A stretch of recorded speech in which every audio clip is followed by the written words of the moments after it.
My name is Seada. I'm a weaver. I use my thread to tell the stories, great and small, of our people. Stories like the one about a child who saved our valley. The story of my son, Eqqo.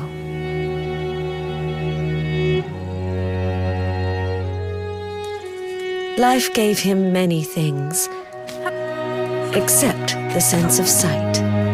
His ears, though, reveled in the legends I loved to tell him, the same ones I turned into tapestries for our village's temples.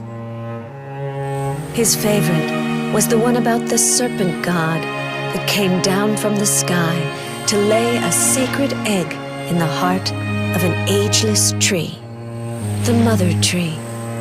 But despite the beauty of the legends, the world was forgetting the gods. Soon, word came of a man from another valley who was raising an army to claim, steal, and enslave. This was no legend, but a brutal reality that hit our village among many others. Eqqo was still a child. One day he went to play outside and never came back. Ever since that day, I've searched for him, called for him, cried for him in vain. Still, there may be a way, a hope, and it started with one single thread.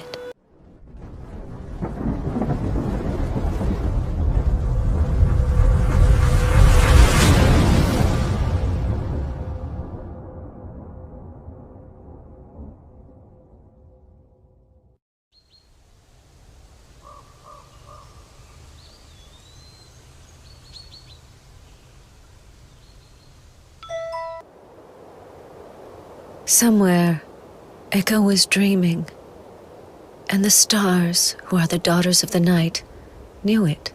From up here we see everything, they said. Weave the bond that unites us, and we'll lead you to your son. It was my face. Eqqo was dreaming of me at this very moment. My son, my love. One star was enough, and your story would start. So this was where my son was, imprisoned, quietly sleeping in a cage. It wasn't the starting point I was expecting, but it was time for him to wake up.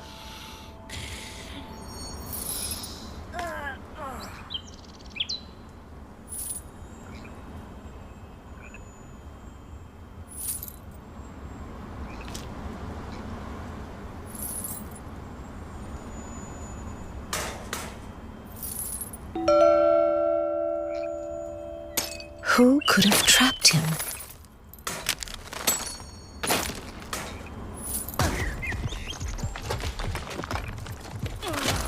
Despite the shock, Eqqo was still imprisoned. A big rock was blocking his path. As the teller of this story, I had some small power over this world. The power to help Eqqo when I could. A rolling stone gathers no moss, but it easily catches bumps. This was only the beginning of Eqqo's troubles and of the difficult path that was going to make him a new being.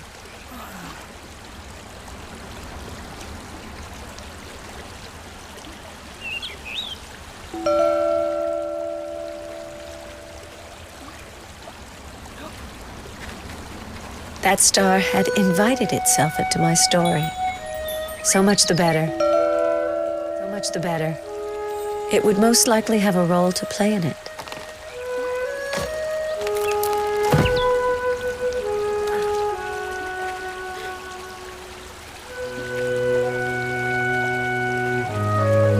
The star, at least, seemed to know where it was going. And Eqqo only had ears for it. Whoops! This field held more surprises than the small streets of our village.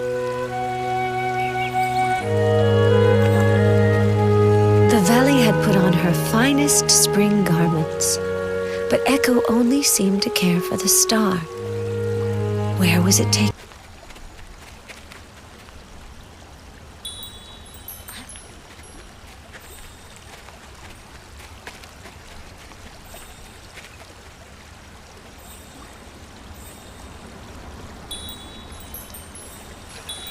Beyond this stream began the sacred lands.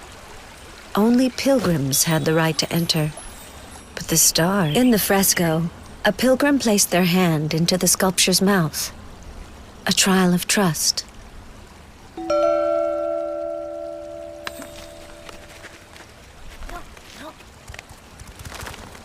Eqqo found a mechanism in the mouth of Talak, the stone head.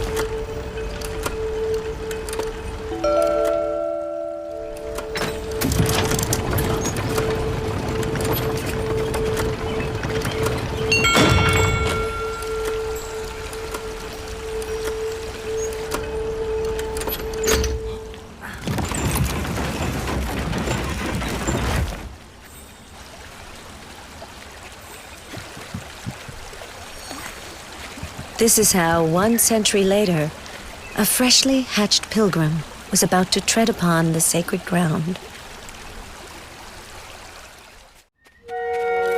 Feeling the beaten-down grass against his legs, Eqqo understood that something had made us stop here before moving on. Something big.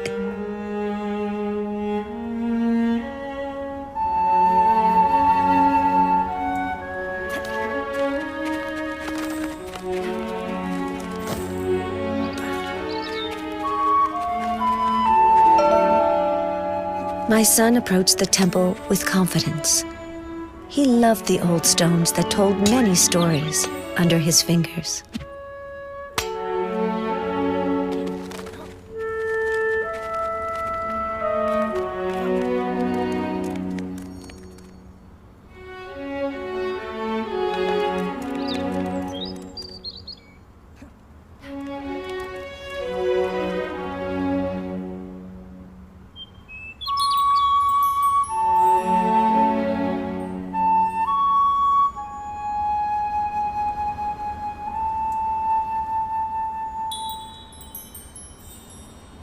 The door was closed.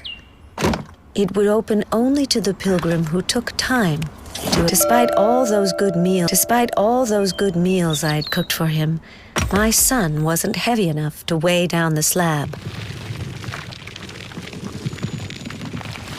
The door opened on a sound only Eqqo could hear.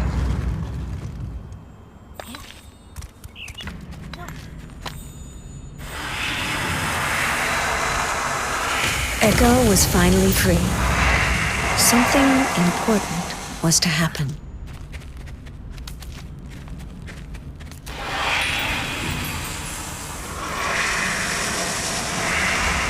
It was there, so close. The breath that resonated in the valley. What the star had wanted him to see.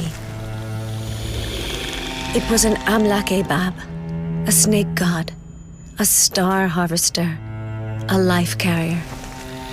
The one from the legends I had told my son so many times. And this god was dying, pierced by the spear of a man. Calmed by the child's presence, the snake let itself go. This was the first time Eqqo witnessed a death and a birth. For the serpent had left an egg.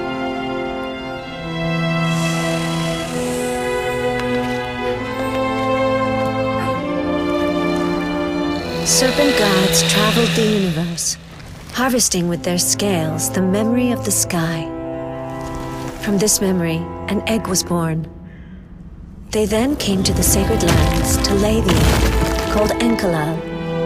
It was a gift of life, and my son was holding it in his arms.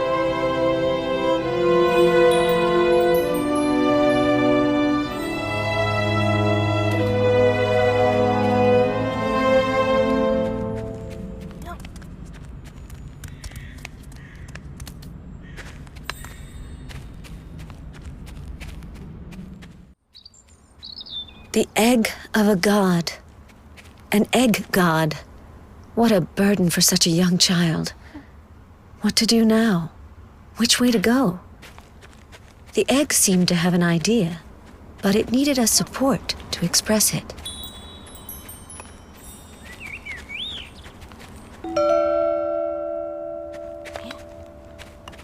Left or right, it was easy to make the wrong choice. Luckily, Eqqo wasn't alone anymore.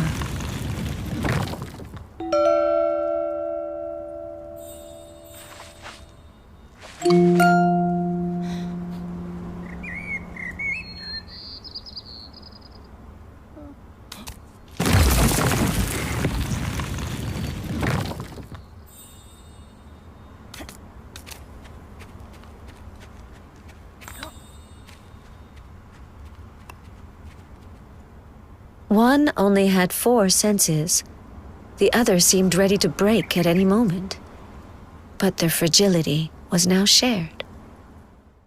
And there it stood, just like in the scriptures, just like in Eqqo's dreams, the Temple of Isa, the gigantic home of the Amlak Ebab, the serpent god, who would never return there.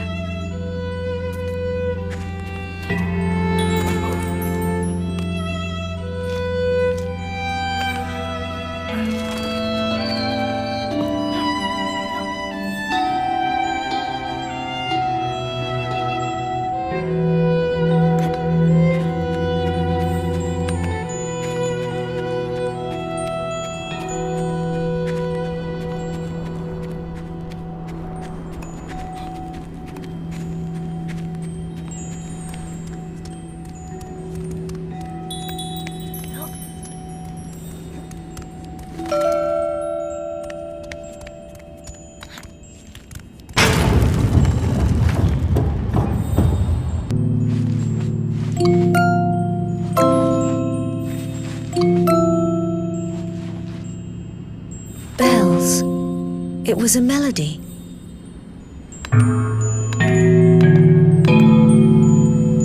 The temple had reacted. It too was sensitive to music.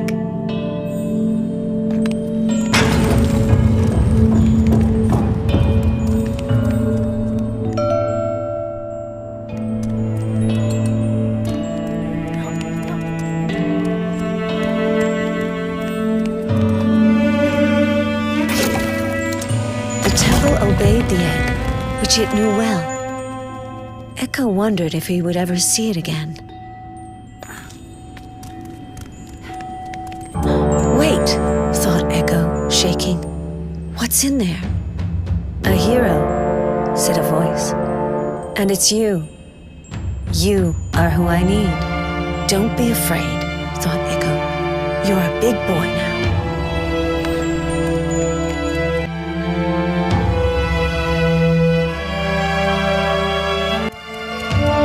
The egg hadn't reappeared, but Eqqo still felt its presence. Where had it gone to?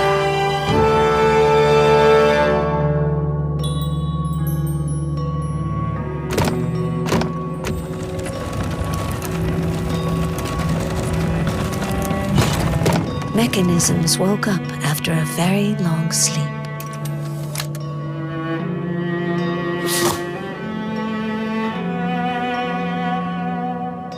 The egg was there, safe and sound. It could have broken so easily. The fate of Eqqo, the egg, and the temple was sealed.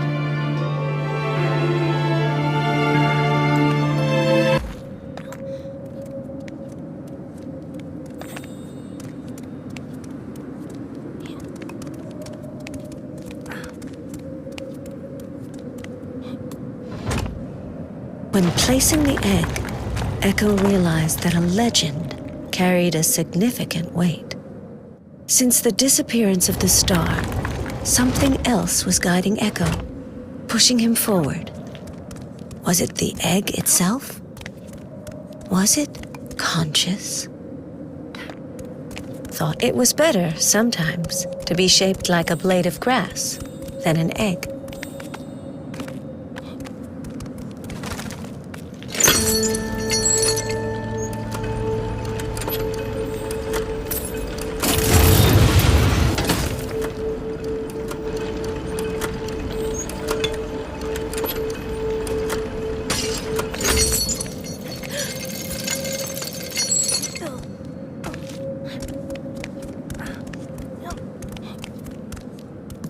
"You're pretty heavy," thought Eqqo. And the egg answered, "That's not very nice." Eqqo was stunned. "You're talking." "Of course I'm not. I'm an egg. But I am thinking," thought the egg. Eqqo realized that thanks to the egg, he wasn't alone. And despite its weight in his arms, that made him feel lighter. 1,000 echoes resounded in the boy's ears. "The temple is immense," he thought.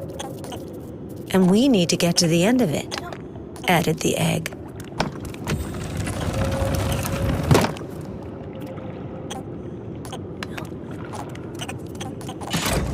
Something important had just opened, but Eqqo couldn't reach it.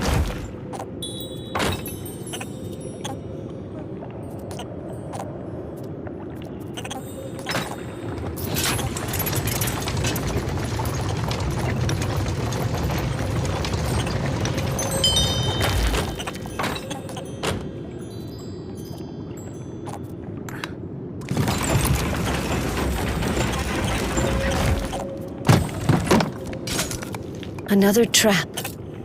The lever to open it had to be somewhere here.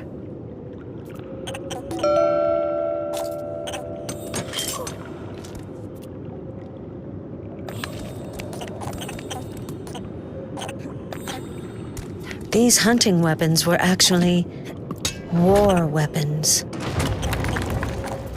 These things came from the nest. They flew away from Eqqo like shadows in front of the sun, so he named them Shadows.